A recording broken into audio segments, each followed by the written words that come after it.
Hello student. तो आप सबको पता है कि एसएससी सीजीएल टारगेट 2026 जिन भी विद्यार्थियों का है उनके लिए बायोलॉजी का बैच स्टार्ट हो चुका है, तो जल्दी से जुड़ जाइए।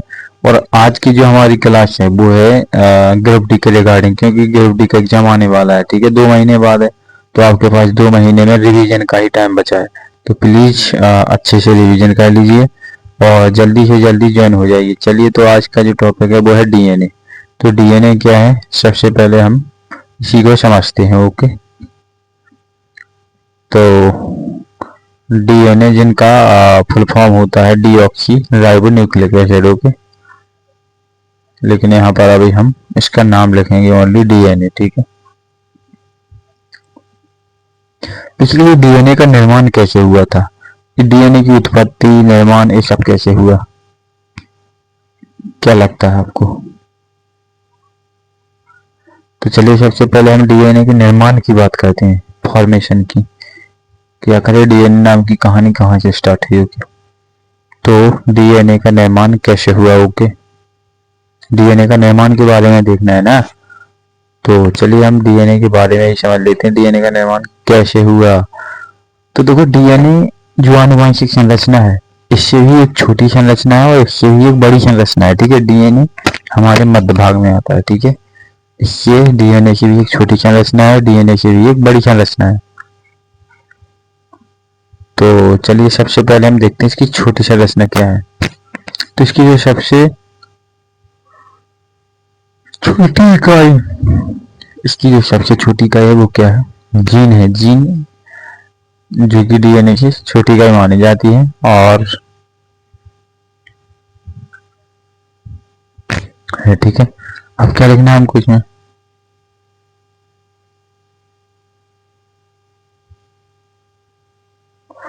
अब लिखेंगे हम जीन। जीन के बारे में, यानी कि हम चलेंगे जीन से लेकर क्रोमोसोम्स तक। ठीक है, जीरो से अपर लेवल का सफर। तो सबसे पहले हम देखेंगे यहाँ पर ये दो धागे आपको दिख रहे हैं ना, इस धागे के ऊपर मिलेंगे आपको जीन, और वो भी जोड़े में। जीन हमेशा जोड़े में पाए जाते हैं, ठीक है, इतना याद रखना। तो यहाँ पर दो जीन होंगे यहाँ पर, और ये जोड़े में होते हैं। जिस तरीके से मेल फीमेल जोड़े में होता है, इसी तरीके से तो जीन जोड़े में होते हैं। ये जीन है, ठीक है, ये जीन है। ओके, ये जोड़े में है और ये भी जोड़े में है। ठीक है, तो यहाँ पर हम लिख लेंगे जीन जोड़े में होते हैं। ठीक है, वो अपने ग्रुप में होते हैं। ठीक है, इसके बाद जीन के बाद डीएनए की उत्पत्ति कैसे हुई, तो जीन से ही हुई है। तो चलिए हम देखेंगे यहाँ पर। सबसे पहले तो लिख लेना है यहाँ पर कि सबसे छोटी इकाई है डीन, जीन, या फिर इसको आप आनुवंशिकता की सबसे छोटी इकाई बोल सकते हैं। ठीक है, तो जीन सबसे छोटी इकाई किसकी है, आनुवंशिकता की। अब डीएनए का निर्माण कैसे हुआ, आपको यहाँ पर दो रस्सियां टाइप की दिख रही है ना, ये डबल हेलिक्स है। ये क्या है, डबल हेलिक्स। इसको हम डबल हेलिक्स बोलते हैं, जो कि डीएनए है ये। ठीक है, इसी को हम क्या बोलते हैं, डीएनए। ठीक है, कुछ कहना नहीं जानता। ठीक है, तो डबल हेलिक्स को हमने क्या बोला, डीएनए। ठीक है, तो ये तो डीएनए की उत्पत्ति हो गई जीन के द्वारा। ठीक है, जो दो धागे थे वो डबल हेलिक्स में बदले। इसके बाद जीन और डीएनए, डीएनए के बाद फिर क्या बना, गुणसूत्र क्रोमोसोम्स बना। तो जीन के द्वारा बना डीएनए और डीएनए के द्वारा बना गया क्या, गुणसूत्र क्रोमोसोम्स। तो आपको जो सामने दिख रहा है ये क्या है, यह है हिस्टोन प्रोटीन। ठीक है, जो आपको अभी सामने दिख रहा है ग्रीन कलर का, हिस्टोन प्रोटीन है। ठीक है, तो बेसिकली जब क्रोमोसोम की उत्पत्ति होती है तो वो दो चीजों से मिलकर होती है, एक तो हिस्टोन प्रोटीन और एक हमारा डीएनए। ठीक है,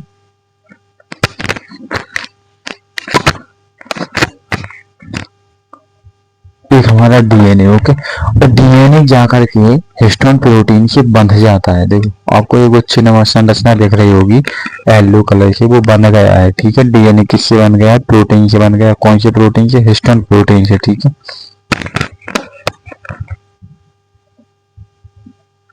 किससे बन गया है, हिस्टोन प्रोटीन से बन गया। ओके,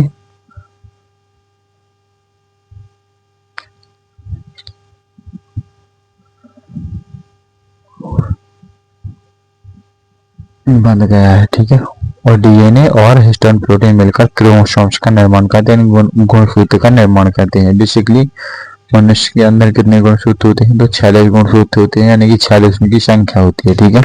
और 23 जोड़े पाए जाते हैं। 23 जोड़े का मतलब क्या होता है? 46।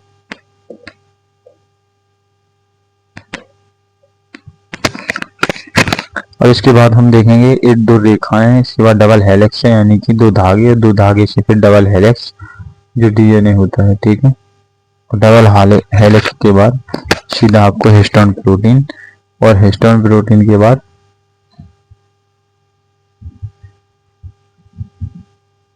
हिस्टोन प्रोटीन है। जब दोनों मिलते हैं, देखो यहाँ पर माइनस चार्ज होता है डीएनए के ऊपर, क्यों होता है? क्योंकि ये हिस्टोन प्रोटीन के पास जाता है, और हिस्टोन प्रोटीन पर प्लस चार्ज होता है, ठीक है। कौन सा चार्ज होता है? प्लस चार्ज, ठीक है।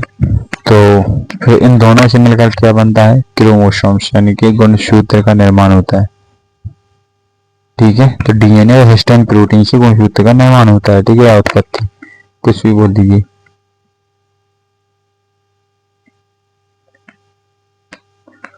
ठीक है।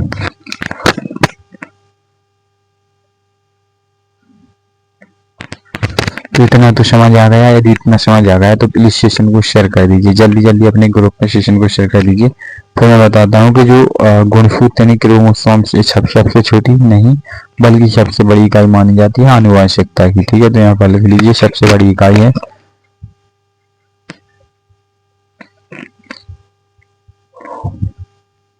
इसलिए सबसे बड़ी इकाई है जोड़े में पाई जाती है। तो देखो क्रोमोसोम्स यानी कि गुणसूत्र ही जोड़े में पाए जाते हैं, ठीक है।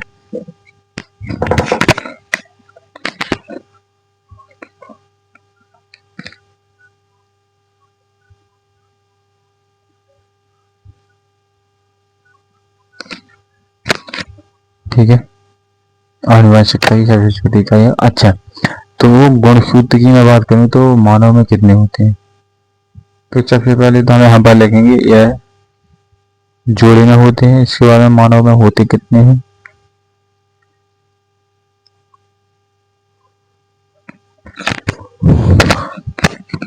तो यह जोड़े में पाई जाती है। इसके बाद में मैं बात करूंगा कि मानव के अंदर कितने गुणसूत्र पाए जाते हैं। तो मानव के अंदर 46 गुणसूत्र, जिनको हम 23 जोड़े गुणसूत्र भी बोलते हैं, ठीक है। कितने? 23 जोड़े। 23 जोड़े का मतलब एक जोड़े में यदि दो व्यक्ति हैं तो 23 में 46, ठीक है। तो यहाँ पर लिखना है कि मानव में यह 23 जोड़ी यानी कि 46 होती है संख्या। कितनी होती है? 46,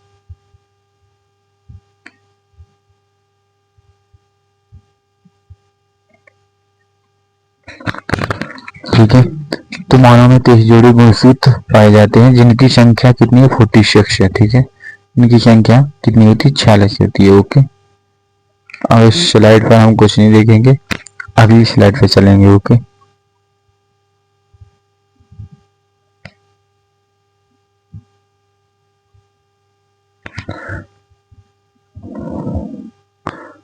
तो चलिए हम देखते हैं यहाँ पर 23 गुणसूत्र कैसे कैसे बटे हुए हैं हमारे शरीर में, ठीक है।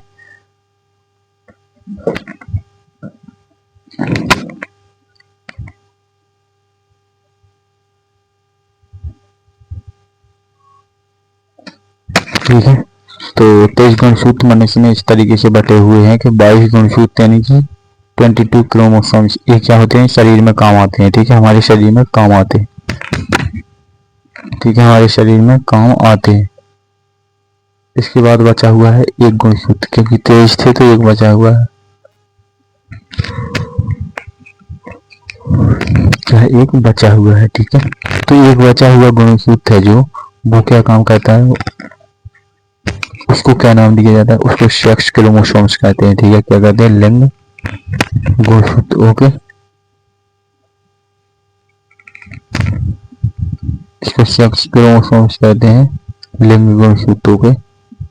और लिंग गुणसूत्र क्या बताता है कि बच्चा है या बच्ची, ठीक है। इसी से पता चलता है फादर होने का।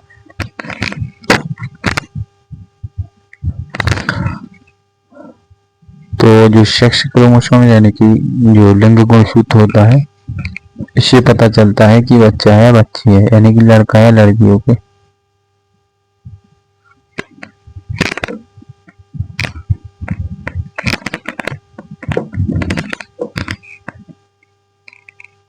क्या लिखना है यहाँ पर हमको, इससे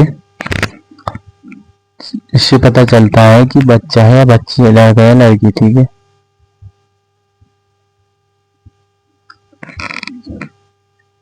इससे पता चलता है कि यह लड़का है या लड़की। ठीक है, चलो ठीक है।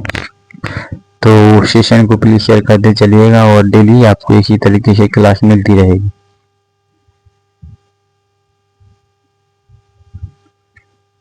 ठीक है, और आनुवंशिकता के जनक कौन माने जाते हैं? Gregor John Mendel. ठीक है, जिन्होंने मटर के पौधे पर काम किया था। ओके,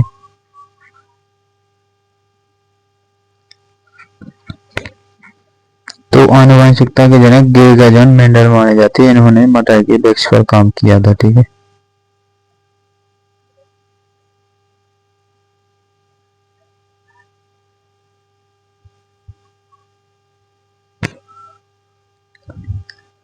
ठीक है, इन्होंने क्या किया था? आनुवंशिकता के जनक ग्रेगर जॉन मेंडल ने क्या किया था कि मटर के पौधे पर काम किया था। ठीक है, किस पर काम किया था? मटर के पौधे पर।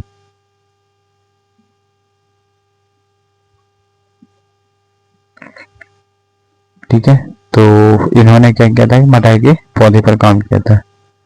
देन इसके बाद हम देखेंगे अब आगे की कहानी।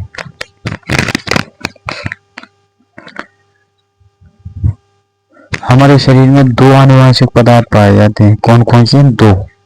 कौन कौन से हैं वो दो आनुवंशिक पदार्थ? जेनेटिक मटेरियल कौन कौन से हैं?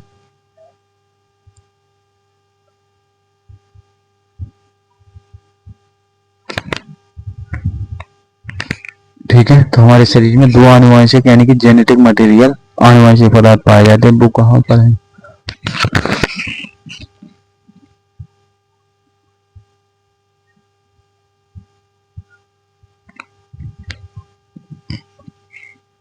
तो इसमें जो दो आनुवंशिक पदार्थ थे वो एक डीएनए एक आरएनए था। ठीक है, मैं पहले बता चुका था कि डीएनए एक आरएनए। ओके, और जो डीएनए है इसका फुल फॉर्म होता है डीऑक्सी राइबोन्यूक्लिक एसिड। क्या होता है? Deoxy ribonucleic acid. Deoxy ribonucleic acid. ठीक है,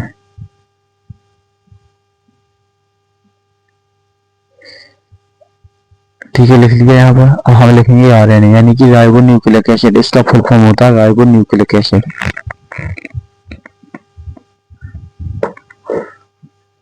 ठीक है,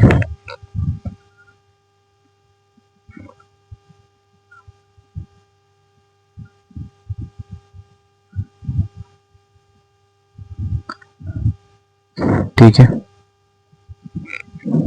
तो डीएनए का और आरएनए का हमने नाम देख लिया कि हमारे शरीर में दो आनुवंशिक पदार्थ होते हैं। ठीक है, और मैं यहाँ पर बता सकता हूँ आपको कि जो डीएनए की संरचना होती है वो डबल हेलिक्स होती है। कैसी होती है डीएनए की संरचना? Double helix. और हाँ ठीक है, ये तो डबल हेलिक्स हो गई डीएनए की संरचना। ठीक है,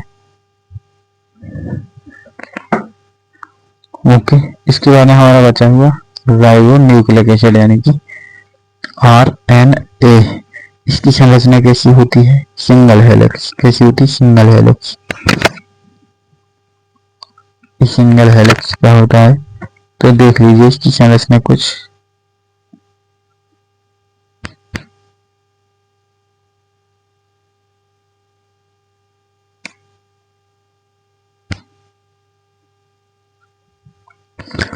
ठीक है, तो इसके बाद में हम पढ़ेंगे डीएनए। ठीक है, और डीएनए का जो निर्माण है वो कैसे हुआ है तो मैं आपको बता दूं कि डीएनए का निर्माण तीन चीजों से मिलकर हुआ। किस किस से? वो कौन सी तीन चीजें हैं जिससे डीएनए का निर्माण हुआ? ओके,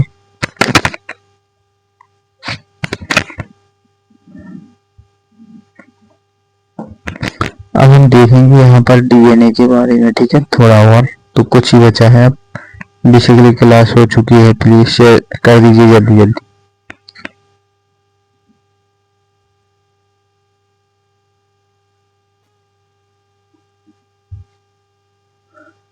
तो डीएनए किससे मिलकर बना है? Nitrogen base. डीएनए तीन चीजों से मिलकर बना है। किन किन से बना है? तीन चीजों से मिलकर के मैं बताता हूँ। सबसे नंबर फर्स्ट पर है DNA base. Nitrogen base. Okay, तो डीएनए 3 चीजों से मिलकर बनता है। सबसे पहला है नाइट्रोजन बेस यानी, और दूसरा शुगर, और तीसरा फॉस्फेट। तीसरा कौन सा है इसमें? फॉस्फेट। ओके,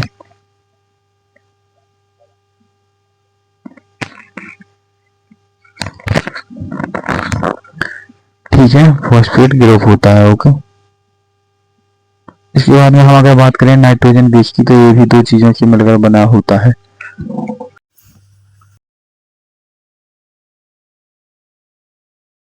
शुगर और फॉस्फेट। ठीक है, इसके बाद नाइट्रोजन बेस भी हमारा 2 भागों में बटा हुआ था। तो नंबर 1 जो कि किसमें था? प्यूरिन। क्या कहते हैं इसको? प्यूरिन। और नंबर 2 जिसको हम कहते हैं पायरीमिडीन। ठीक है,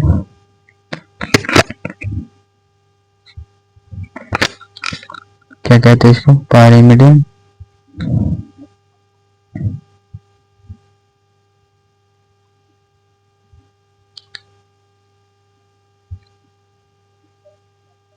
ठीक है, तो ये जो प्यूरिन है इसके भी 2 भाग हैं। कौन कौन से? एक तो मिलेगा आपको एडेनिन और एक मिलेगा गुआनिन। ठीक है, एडेनिन और गुआनिन। ठीक है,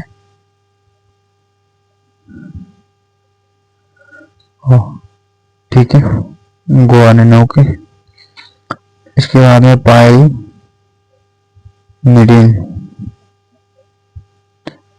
ठीक है, गुआनिन लिख लीजिए, यहाँ पर हिंदी है।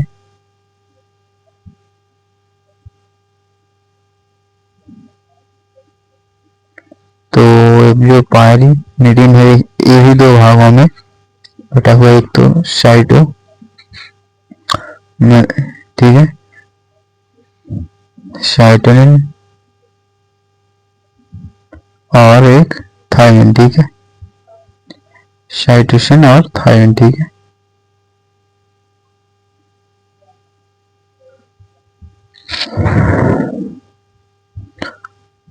ठीक है, तो आज की क्लास यहीं पर एंड होती है। और नमस्कार सभी को, चैनल को सब्सक्राइब जरूर कर देना ताकि डेली आपके पास क्लासेस आती रहेगी। ओके, और साथ ही साथ मैं आपको बता दूं कि अभी जो एसएससी सीजीएल 2025 से लेकर के 26 के लिए जिनका टारगेट है उनके लिए बैच स्टार्ट हो चुका है सीजीएल का। ओके, तो प्लीज जुड़ जाइए इससे। ओके, चैनल को जल्दी से जल्दी कर दीजिए सब्सक्राइब। ठीक है।